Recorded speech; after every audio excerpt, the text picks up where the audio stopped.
Assalamualaikum warahmatullahi wabarakatuh. Alhamdulillahilladzi arsala rasulahu bil huda wa dinil haqq liyudhhirahu 'ala dini kulli wa kafa billahi syahida. Asyhadu an la ilaha illallah wahdahu la syarika lah wa asyhadu anna Muhammadan abduhu wa rasuluhu la nabiyya ba'da. Allahumma sholli wa sallim wa barik ala nabiyyina Muhammad wa ala alihi wa sahbihi wa mawala, amma ba'd. Qala Allah ta'ala fi kitabihil karim, a'udzu billahi minasyaitonir rajim, wa innaka la'ala khuluqin 'adzim. Wa qala sallallahu alaihi wasallam, innama bu'istu liutammima makarimal akhlaq. Shadaqallahul 'adzim wa sadaqa rasuluhul karim. Jamaah subuh Masjid Mujahidin yang dimuliakan Allah, secara pribadi saya mohon maaf, mungkin 2 kali Sabtu saya tidak bisa hadir ke tempat ini karena ada kesempatan istirahat dokter gitu ya, oleh Allah diistirahatkan supaya ya setelah Ramadan itu istirahat, begitulah. Dan selama saya berbaring sakit itu saya berterima kasih kepada para jamaah yang ya mungkin merepotkan para jamaah, sehingga jamaah Masjid Mujahidin 1 maupun Mujahidin 2 dan warga sekitar rumah semuanya membesuk ke rumah sakit. Saya tidak bisa membalas apa-apa. Saya serahkan kepada Allah, mudah-mudahan dicatat oleh Allah sebagai amal soleh di sisi Allah Subhanahu wa ta'ala. Selanjutnya para jamaah, kita ini prihatin kalau melihat tayangan di layar televisi itu hampir yang namanya tawuran itu tiap hari terjadi. Tawuran antar pelajar, antar mahasiswa, antar warga.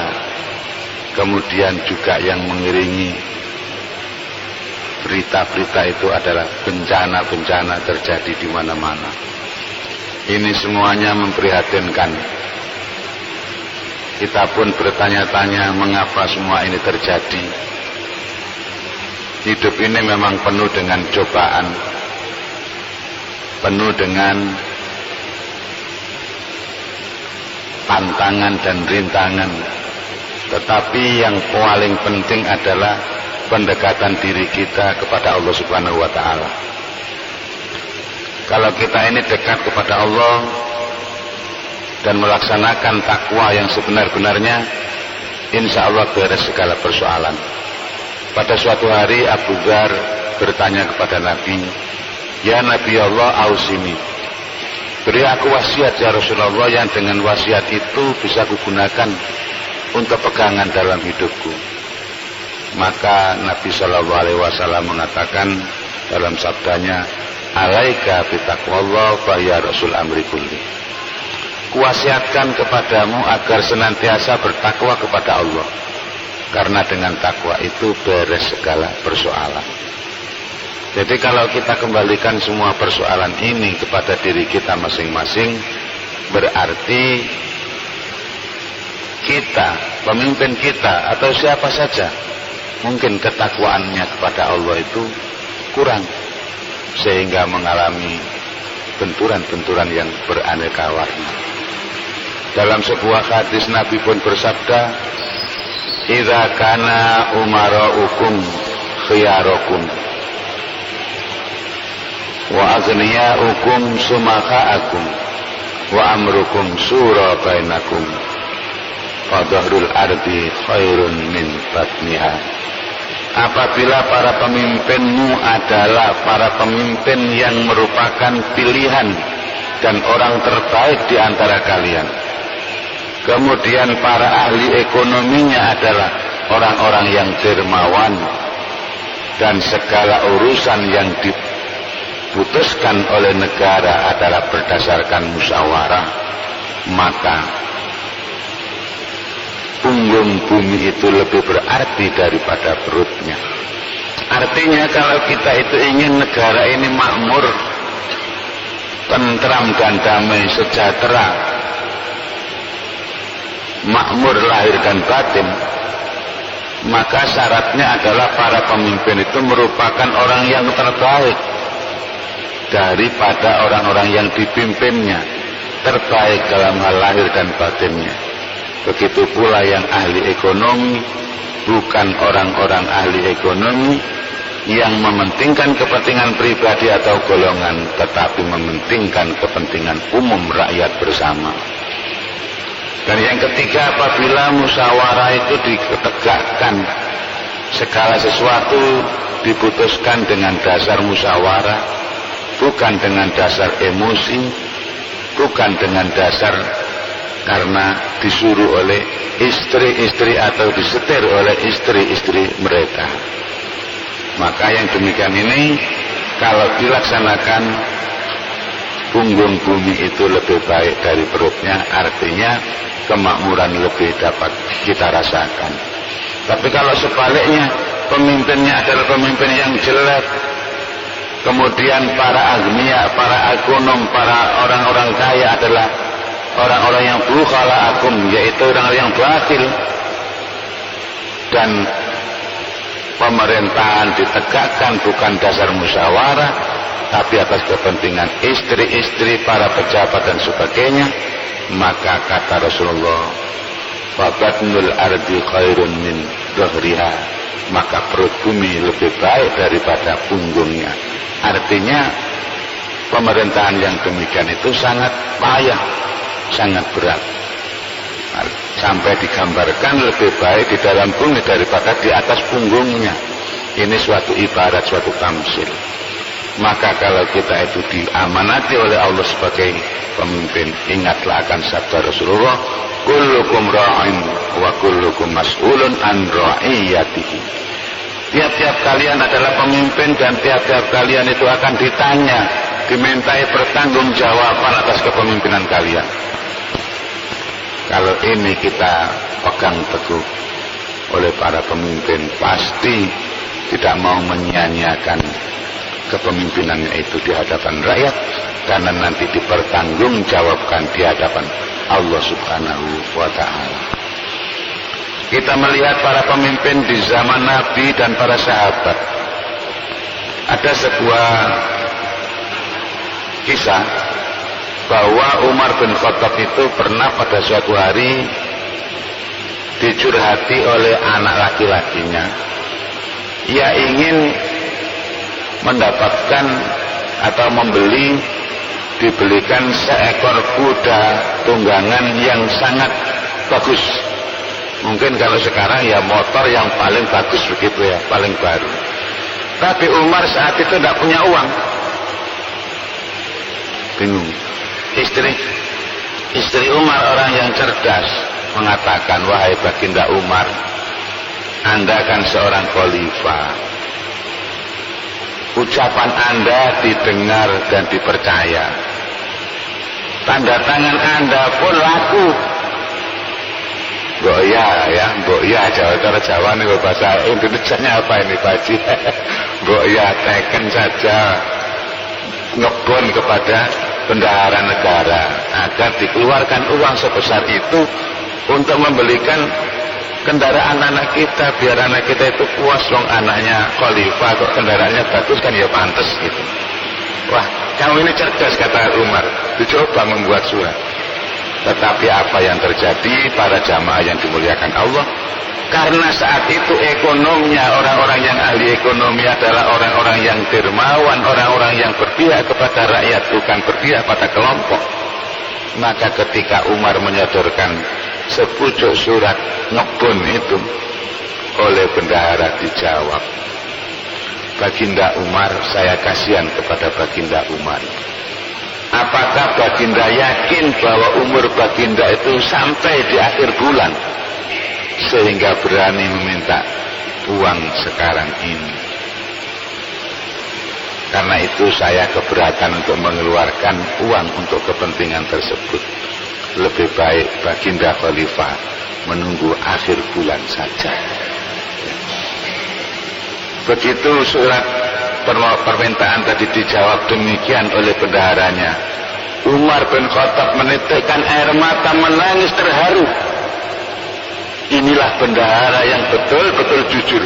Inilah bendahara yang takwa, sehingga menyelamatkan presidennya, menyelamatkan khalifahnya dari keruntuhan akhlak. Seperti itu, padahal itu sah-sah saja mestinya wong haknya. Tapi bendaharanya ini khawatir loh, khawatir seperti itu. Dan Umar pun tidak jadi meminta, tetapi menunggu sampai gajian tiba, baru anaknya itu tadi dibelikan apa yang ia minta. Para jamaah, ini gambaran para sahabat Nabi dahulu. Kenapa mereka itu menang dalam segala hal? Karena Al-Quran bukan mereka jadikan sebagai hiasan, bukan mereka jadikan sebagai bacaan sehari-hari tanpa dimengerti, tetapi Quran itu sudah melekat di kepala-kepala mereka dan dijadikan sebagai way of life dalam kehidupan mereka. Jalan hidup mereka itu disetir oleh Al-Quran. Jadi di pasar tetap di kepalanya itu ada Al-Quran. Bukan Al-Quran dipikul di kepalanya, ditaruh di kepalanya begini, tetapi Al-Quran itu sudah melekat di dalam benaknya. Sehingga di pasar pun, di tempat pekerjaan pun, di mana saja Al-Quran itu menjadi pegangan hidupnya. Inilah rahasia mereka, mengapa mereka itu berhasil. Di dalam surat Al-Ahzab ayat 70 dan 71 Allah berfirman, Ya ayyuhalladzina amanu taqullaha wa qulu qawlan sadida yuslih lakum a'malakum wa yaghfir lakum dzunubakum wa may yuti'illaha wa rasulahu faqad faza fawzan 'azima. Yang artinya, wahai orang-orang yang beriman, bertakwalah kamu kepada Allah, dan hendaklah engkau berkata dengan perkataan yang jujur. Allah akan memperbaiki amalan-amalan kamu, mengampuni dosa-dosa kamu. Barang siapa yang taat kepada Allah dan utusannya, maka sesungguhnya mereka itulah orang-orang yang mendapatkan kemenangan yang sebesar-besar kemenangan. Nah, para jamaah yang dimuliakan Allah, jadi kuncinya tadi satu iman, kedua takwa, ketiga kejujuran. Ada orang bercerita, katanya di Singapura itu kejujuran itu diutamakan. Padahal itu bukan negara Islam dan mayoritas penduduknya bukan mayoritas penduduk yang beragama Islam. Tapi mereka mempraktekkan kejujuran dalam kehidupan mereka, sehingga perdagangan mereka, usaha-usaha mereka berhasil dengan baik. Nah, negara kita ini yang 99% penduduknya adalah beragama Islam. Kenapa mencari orang yang jujur kok sulit? Ya. Kita mendengar berita Komisi Pemberantasan Korupsi atau KPK itu, sampai hilang orang-orangnya, sudah habis tinggal berapa itu, tidak ada yang mengisi. Belum ada yang mengisi kekosongan itu, dan kekosongannya itu bukan karena apa-apa, tapi karena kasus juga. Ya. Orang yang memberantas kasus malah kena kasus. Nah ini takut. Maka sebenarnya betul kata Rasulullah, ibda binafsik summa biman ta'ulu. Mulailah dengan dirimu sendiri, kemudian orang-orang yang di bawah kepemimpinanmu. Makanya para jamaah sedang sholat subuh yang dimuliakan Allah, kalau kita itu melihat keberhasilan sahabat empat, Abu Bakar, Umar, Utsman, dan Ali, ini menunjukkan kepada kita bahwa gambaran Islam saat itu memang ditegakkan. Tidak ada raja-raja, dinasti, keturunan dan sebagainya saat itu. Karena yang menggantikan Rasulullah ya bukan keturunan Rasulullah. Abu Bakar itu sahabat, Umar sahabat, Utsman sahabat. Baru yang keempat itu Ali, itu ada hubungan kekeluargaan, yaitu saudara sepupu dan menantu Nabi. Tapi Nabi tidak mewariskan kedudukan sebagai pemimpin negara itu kepada mereka-mereka. pada keluarganya.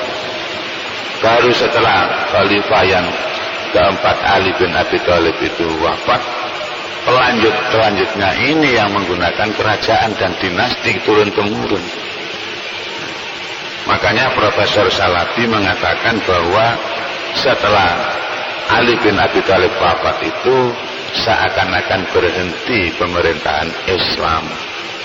Dan kenapa berhasil sahabat yang empat itu? Karena sahabat yang empat itu mau dan melaksanakan tugas meniru Rasulullah Shallallahu Alaihi Wasallam. Yaitu yang pertama, mereka menegakkan keadilan seadil-adilnya, mengadakan persamaan hak di antara warga negaranya.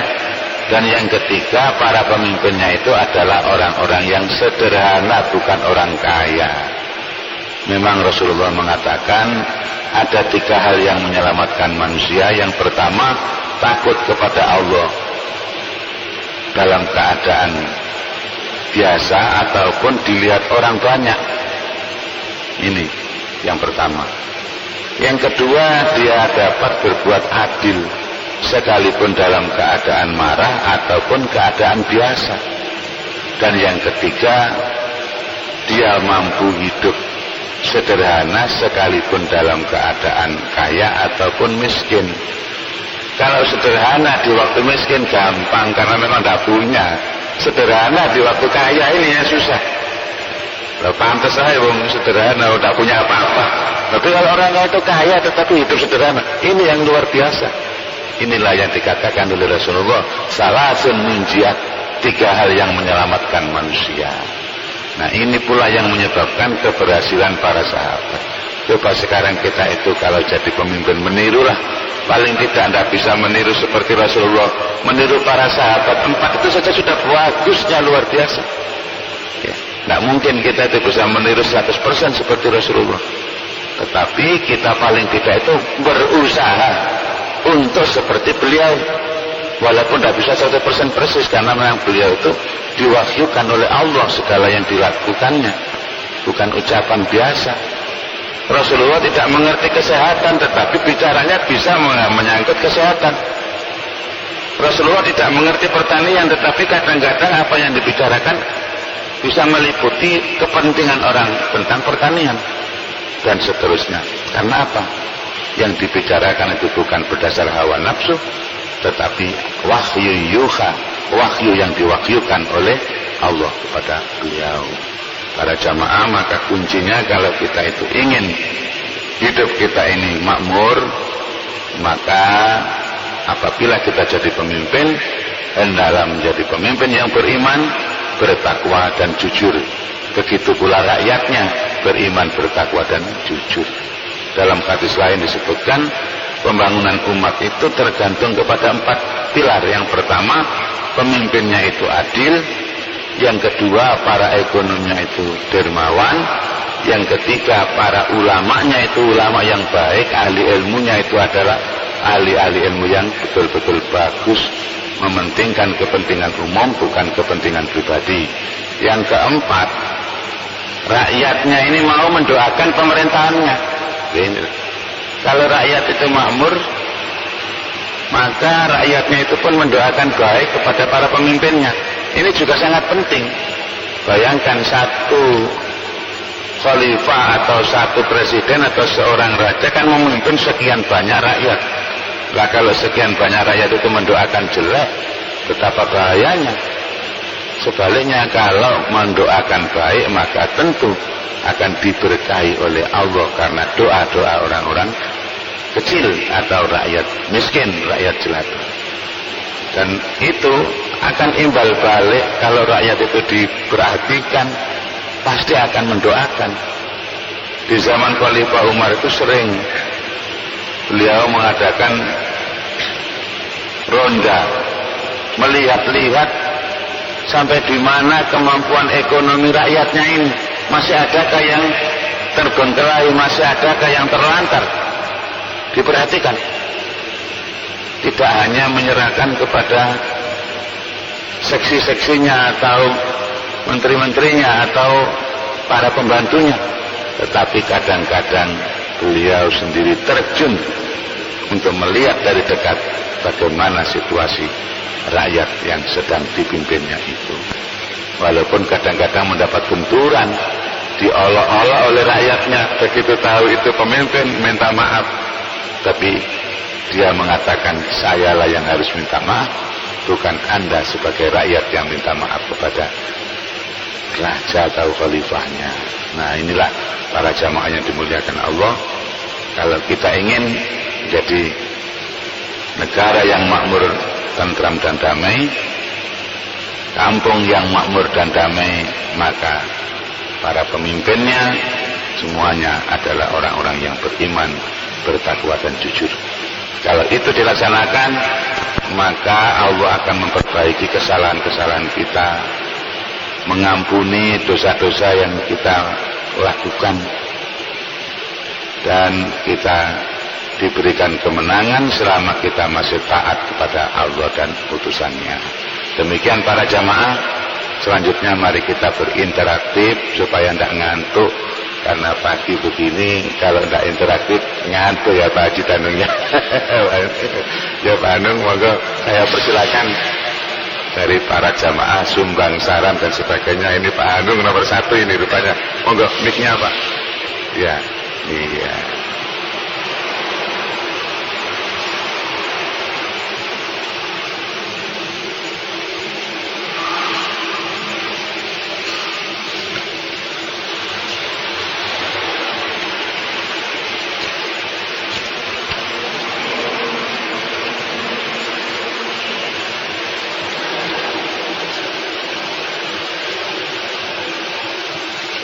Mari Pak Haji silakan. Waalaikumsalam warahmatullahi wabarakatuh. Ya.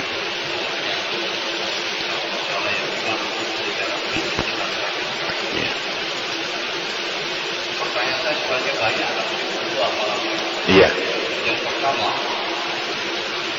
mengapa pendidikan non muslim, karena masyarakat kita Iya. masih jadi sangat bagus dibanding pendidikan yang dimiliki oleh Islam.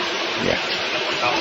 Ya, bagus. Yang kedua, saya melihat di dalam rencana pemerintah untuk membangun, menambah lagi mata pelajaran di sekolah-sekolah, khususnya perguruan tinggi, adalah mata pelajaran, mata kuliah yang namanya korupsi. Mata pelajaran korupsi.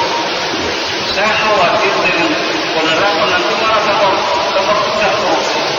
Tidak diajar korupsi saja sudah. Sangat tidak korupsi, apalagi sudah diajar. Terima kasih. Terima kasih Pak Anung, bagus sekali. Dua pertanyaan yang sangat tajam dan mantap ini ya. Yang pertama, mengapa pendidikan non-muslim kok hasilnya lebih baik daripada pendidikan muslim?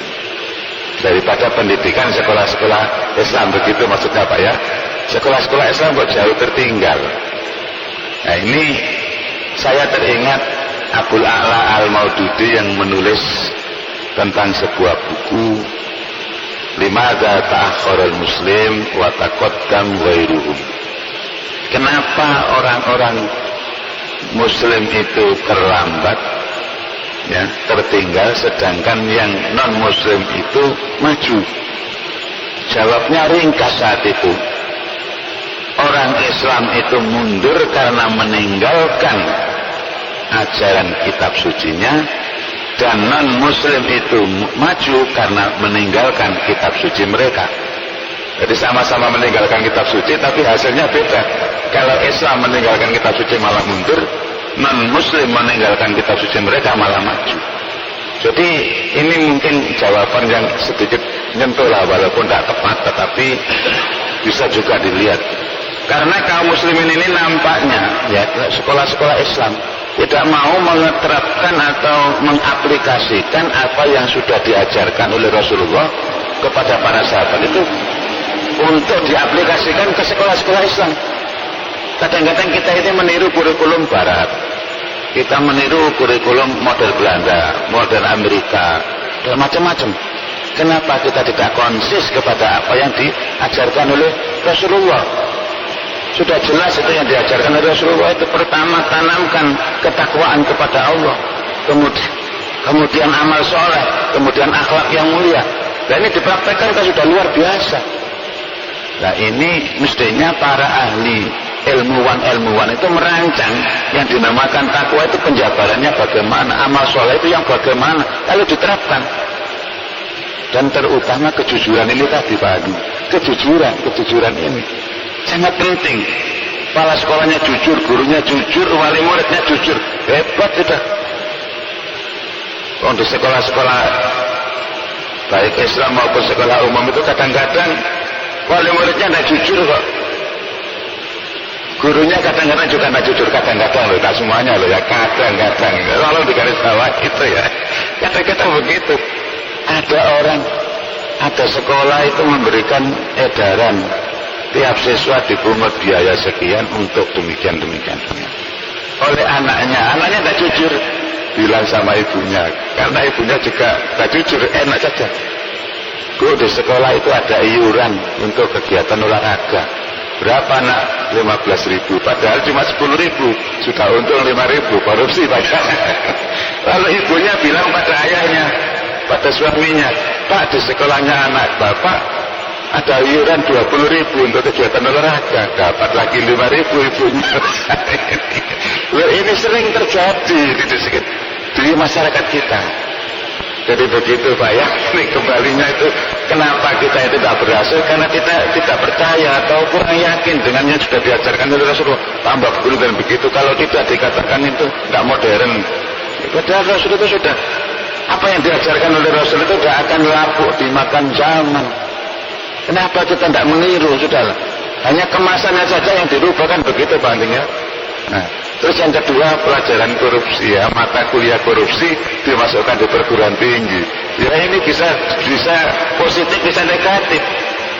Mungkin bisa positif kalau mahasiswanya ini didahului dengan takwa dan keimanan kepada Allah yang betul, yang mantap. Wah, kalau begitu korupsi itu menjatuhkan merugikan negara, berdosa di hadapan Allah, begitu. Tapi kalau imannya rusak, wah saya tahu cara korupsi, besok kalau saya jadi pejabat saya akan korupsi, akan selamat, kan begitu. Ya buktinya dulu pelajaran ekonomi itu kan dulu diajarkan hanya di sekolah-sekolah yang berlabel ekonomi. Ingat saya sewaktu saya masih remaja dulu, ada sekolah menengah ekonomi pertama, ada sekolah menengah ekonomi atas. Tapi sekarang kan sudah dihapus itu. Di semua lini pelajaran mulai dari SD sampai SMA ada pelajaran ekonomi. Ternyata, nah yang minteri tadi seperti yang saya ceritakan tambah banyak Pak, begitu. Ya mudah-mudahanlah kalau memang itu diterapkan di perguruan tinggi, yang menjadikan korupsi tidak bertambah banyak. Tapi apa yang ditanyakan oleh Pak Haji Hanung tadi itu perlu diantisipasi. Jadi mungkin para ahli kurikulum di perguruan tinggi hendaklah sebelum menurunkan SK untuk tambahan pelajaran tentang korupsi itu dimusyawarahkan dulu, dipikir segi positif dan negatifnya. Demikian Pak Hanung, mudah-mudahan ini yang punya kompeten mendengarkan ini ya. Yang lain saya rasa, untuk saya tidak ngantuk. Bagus mungkin ya, ini punya banyak berita banyak ini ya, silakan. Ya.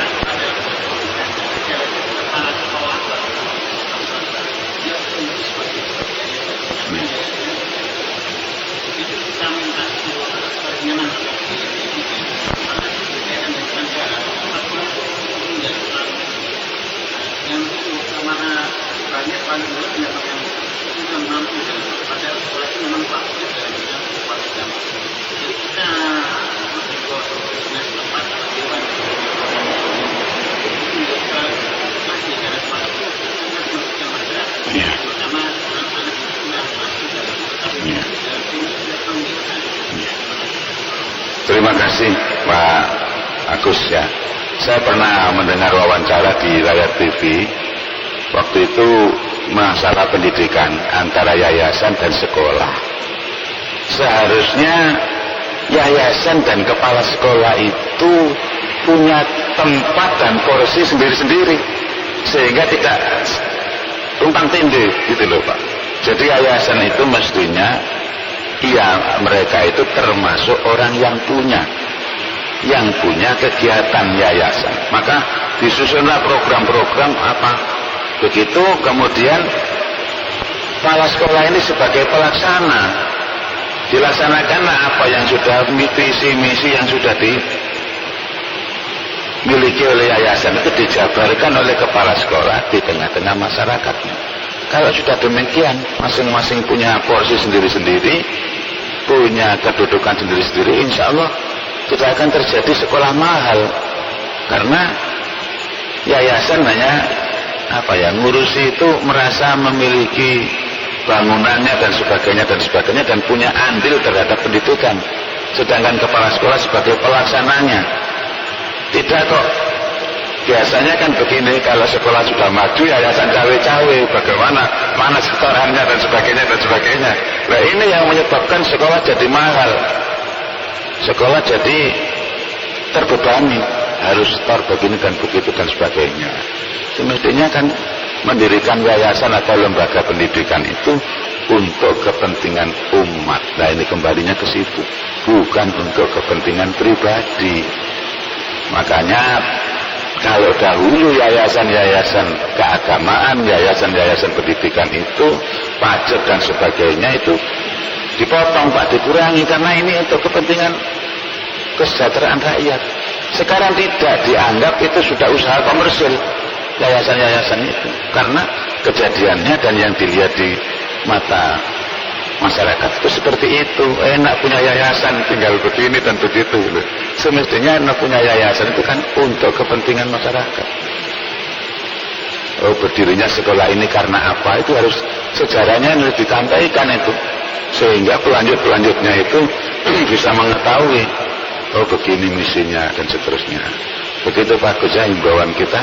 Mudah-mudahan Diknas ya bisa selaku pengawas ya, bisa mengawasi, nyemprit lah bagi yayasan-yayasan yang rada nakal, disemprit, jangan diteruskan dan begini dan seterusnya begitu. Karena kita tidak punya kuasa untuk itu, kita hanya berhak untuk menyampaikan saja, tetapi untuk memutuskan bukan urusan kita.